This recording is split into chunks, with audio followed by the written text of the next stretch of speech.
এবার যে খবরের দিকে নজর রাখব, ভারতীয় রেলের অমৃত ভারত স্টেশন প্রকল্পের হাত ধরে অমূল বদলে যাচ্ছে পশ্চিম মেদিনীপুরের অন্যতম গুরুত্বপূর্ণ গড়বেতা রেল স্টেশন।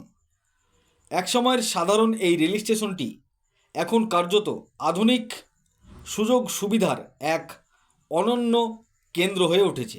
উন্নয়নের সেই ছবি ধরা পড়ল আমাদের ক্যামেরায়।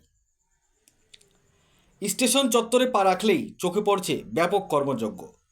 যাত্রীদের দীর্ঘদিনের দাবি মেনে স্টেশনে বসানো হচ্ছে আধুনিক লিফট এবং অ্যাক্সেলেটার, চলন্ত সিঁড়ি। এর ফলে প্রবীণ নাগরিক ও বিশেষভাবে সক্ষম যাত্রীদের এক প্ল্যাটফর্ম থেকে অন্য প্ল্যাটফর্মে যাতায়াত অনেক সহজ হয়ে যাবে। শুধু তাই নয়, স্টেশনের প্রবেশপথ থেকে শুরু করে ওয়েটিং হল সব কিছুই নতুনভাবে নতুন সাজে সাজানো হচ্ছে। থাকছে উন্নত মানের শৌচাগার, খুব সুন্দরভাবে পানীয় জলের ব্যবস্থা এবং নজর কাড়া আলোকসজ্জা। স্টেশনের সৌন্দর্যায়নের পাশাপাশি যাত্রী নিরাপত্তার দিকেও বিশেষ নজর দেওয়া হচ্ছে। বাড়ানো হচ্ছে সিসিটিভি ক্যামেরার পরিধি।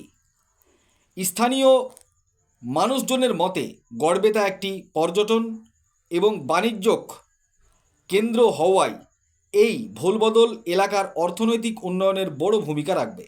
সব মিলিয়ে অমৃত ভারত প্রকল্পের ছোঁয়ায় গড়বেতা স্টেশন এখন আধুনিক এবং বিশ্বমানের হওয়ার পথে। সেই ছবি দেখছেন আপনারা সরাসরি আখেরিগঞ্জ নিউজ চ্যানেলের পর্দায়। এই ভিডিওটি যারা দেখছেন, ভিডিওটি শেয়ার করবেন, চ্যানেলটি লাইক করবেন আর সাবস্ক্রাইব করবেন। আই লাভ মাই ইন্ডিয়া, মেরা ভারত মহান। আপনারা দেখছেন আখেরিগঞ্জ নিউজ।